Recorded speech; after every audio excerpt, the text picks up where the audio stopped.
What a bright sunny day! What could go wrong? So Victor asked himself, as he flew over Isabel Moore's corner of the VNV Empire. Tonight was Samhain, the Outremont equivalent to Halloween. A time when undead and monsters acted up, like the ones making up his entire nation. And they had failed to kill Odiaz before this date. Which meant that she would get her hands on those arrows of light he had been forewarned about. Between the missing apple of knowledge, Brandon Moore's wind spears, and the Farmer's access to Earth technology, Victor had a pretty good idea of those weapons' true nature.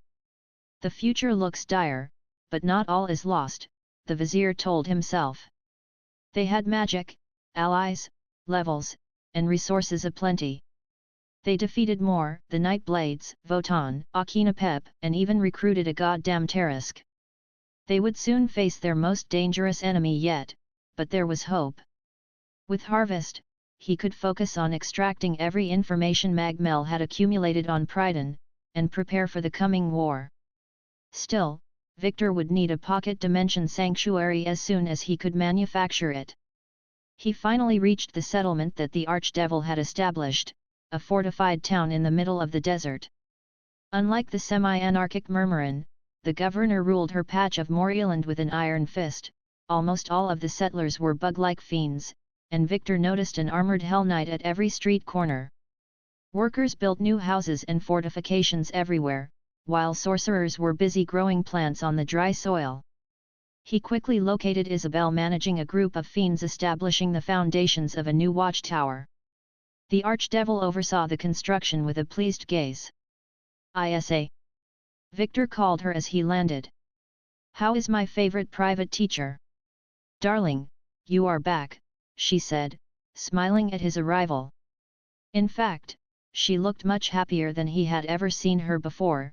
She had taken some weight though, especially at the hips and the belly. "I see that you have adapted to your new role well," he replied, removing his helmet. "As you did to your new armor," she said, appreciating it. "You feel different. Did you earn new levels? And a huge charisma increase?" "I can definitely see that," she said, looking at him like an appetizing dinner. "Maybe we should put it to the test."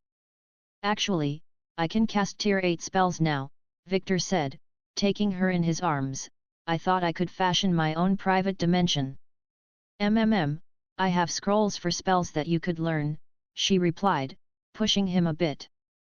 "I will be more than happy to teach you that trick if I am allowed to furnish the place. I have high standards for private leisure sanctuaries." Truth to be told, if he could do it, Victor wanted to build more than one sanctuary. To have backup escape sanctuaries for Murmurin's citizens, planar hidden caches, maybe intermediary checkpoints between the colonies. But that was long-term planning. "I would be very glad to resume your magical studies, especially in diabolism," Isabel said. "That will take my mind off this urban development project. The raw fabric of Happyland will bow to our will. They would certainly need it. I'm always up for a private lesson, but you also wanted to tell me something important, no?" "You are looking at it," she replied, a hand on her stomach, or rather, at her. "Oh, that you have gotten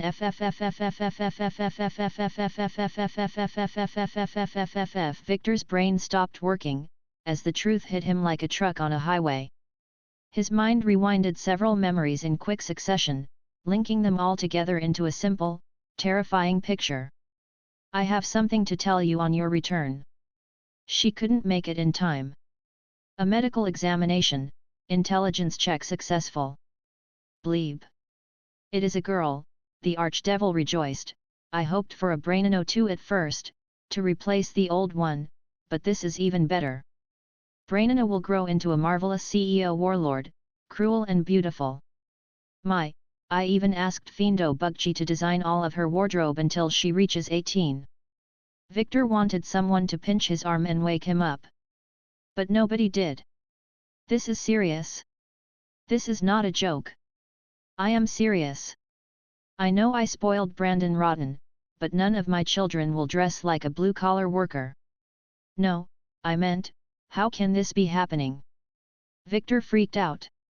Darling, we have been seeing each other's for days, years, the archdevil hesitated, before settling on a time period. Years. It was bound to happen. But I know, Isabel replied. After the first dozen tries, I thought this could never work between us, but it simply took a few hundred more. My healers told me that she would be a demon/humanoid instead of the bug/dragon I hoped for, but she will inherit excellent genes from us both. She will have twice Brainano's starting stats and unique perks. Victor listened, but he could only focus on one thing. A daughter. Our daughter. Thanks for reminding me. See, can we discuss it more in length? She stroked his face. You are afraid? Of course I am. That's completely unexpected. We aren't even married. Darling, I am a demon, she replied, offended. I would never marry you. This is against my principles. I meant that we aren't even exclusive. Or at least he wasn't, and he made that clear from day one. And I never wanted to. Darling, I am still fine with you keeping mistresses on the side, she replied softly, apparently unable to understand his problem. However, as my consort, I insist that you recognize Brainana as your true-born daughter.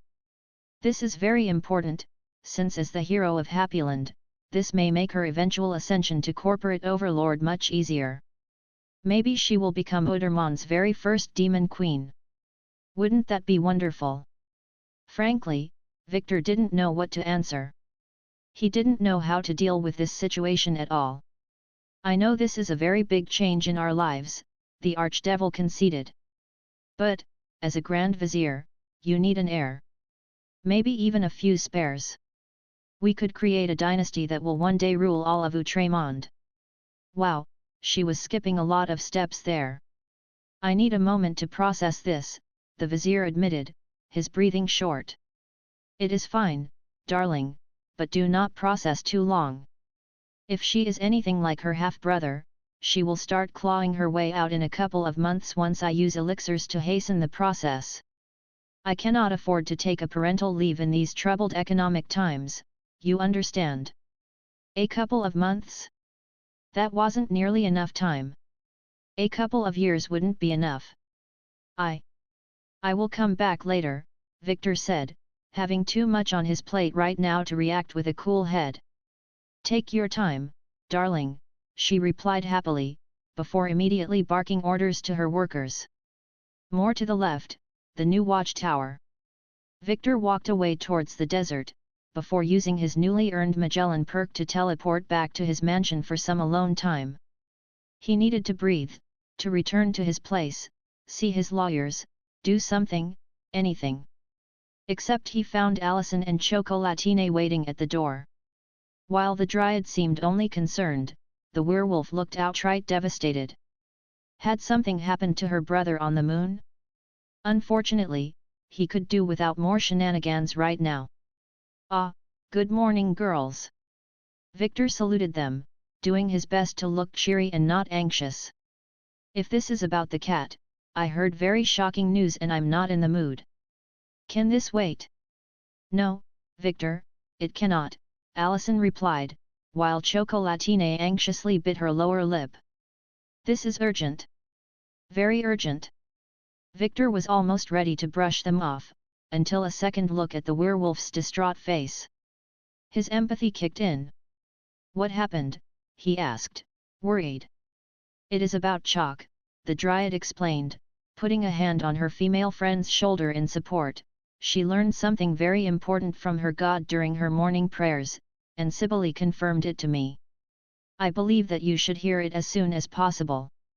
The werewolf didn't look ready to say anything until Allison whispered encouragements in her ear. The Vizier braced himself for what he sensed would be more devastating news. Vic, Chocolatine looked at him with terrified eyes. Vic, you promise you won't get mad? Yes. Victor tried to project a comforting smile, sensing a disaster coming. No. Vic, if you, Chocolatine gulped. If we accidentally, if the protection ward didn't work on me, and, you know, the vizier kept smiling, even if he was screaming internally. Vic? Allison asked him. Vic, I think your face broke. Sitting on a chair inside a Nethermart lawyer's office, Victor's mind blanked out. The light from outside the window burned on his white, sweating skin. Sir, one of his lawyers asked him, a pile of files on their mahogany desk. Can you? The vizier struggled to find his words. Can you repeat? You are sued with a class action lawsuit by the Happyland Battle Harem, for unlawful impregnation of horizontal angels during work, the lawyer said. You risk 8 child support condemnations, as per the sugar daddy jurisprudence. Since you are the hero of Happyland, and the judge is my cousin, we are confident that we can handle the matter quietly, the other lawyer added, before browsing through files. However, we anticipate new cases in the near future. There is the matter of Miss Chocolatine, a paternity test demand from a certain Lynette from Haute-Mer, that Scholomance intern. Thankfully, we have covered up head of state/intern affairs since the dawn of democracy. We call this an Oval Office cleanup. How did this happen? The vizier asked while tightening his fists. Well, sir, with all due respect, you are a whore. I always use protections, including magical wards, and I shouldn't even be able to breed with half of them. Victor argued angrily. What, next you will say that Charlene is on the list? That an undead vampire and a half-dragon can procreate? Well, while Miss Ennui is not among your confirmed cases, according to modern vampire literature that's not how DNA works. Victor protested. It appears His Majesty's new perk allows for minion interbreeding according to our research, no matter how unlikely anatomically, the lawyer replied. Which would explain all the post-perk interactions like Miss Chocolatine. As for the protections falling, both magical and otherwise, we have no clue. It is as if you ignored them entirely. Intelligence check successful. Skeleton key, Victor realized, his eyes widening in realization. Excuse us, sir. One of my Reaper perks causes me to count as invited in any location magically protected and unlocks any lock on a successful skill check, Victor said. If it applies to any part of me, and has a broad understanding of locks, that was why the perk had activated at the inn last time. He hadn't considered the implications, but now he could only curse his naivete. Oh gods, this is really happening, the Reaper panicked. I'm going to have kids. Babies. Victor almost jumped out of his chair, as he heard Vainqueur Jr. scratching at the office's door. Babies. How did it even get there? Not yours, the vizier replied with a haunted voice. Mine. Babies, Vic, he heard Buzz Jelly ask from behind the door. Babies. Vainqueur Jr. responded, clearly more happy for his master than Victor himself. Babies. Don't worry, sir, the lawyers tried to reassure their client, in a way only fiends could. We will make sure you get away with everything and do not pay a cent to your, sorry for the politically incorrect term, many bastards. Wait, how many? Victor asked the lawyers, his gaze empty. How many? The fiends exchanged glances in awkward silence. Well, if we believe our projections, the confirmed cases, and the propensity of werewolves to have litters between 4 and 6, a conservative estimate might indicate how many. Victor snapped impatiently. 16. Vitality and charisma checks successful. Paralysis and terror negated. 16. Victor choked. Maybe only 15, sir. He wasn't ready to have one, let alone 16. How was that even possible? Intelligence check successful.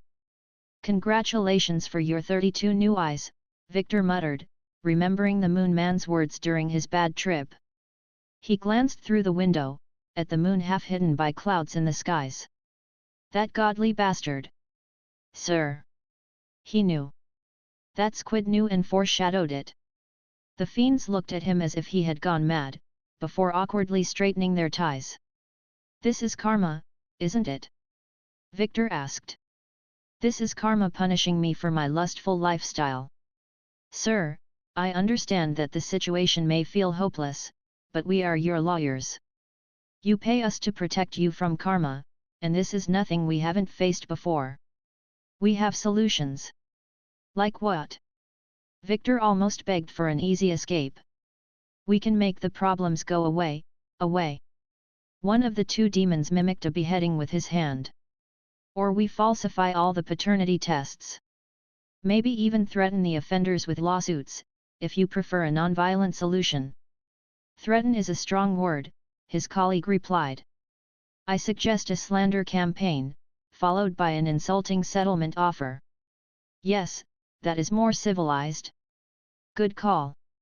The vizier ignored them debating amoral solutions, from putting the children in a rocket for the moon, to faking his death so he could legally avoid paying child support. For Victor, who had done everything to avoid any kind of serious romantic entanglement, this was a nightmare made real.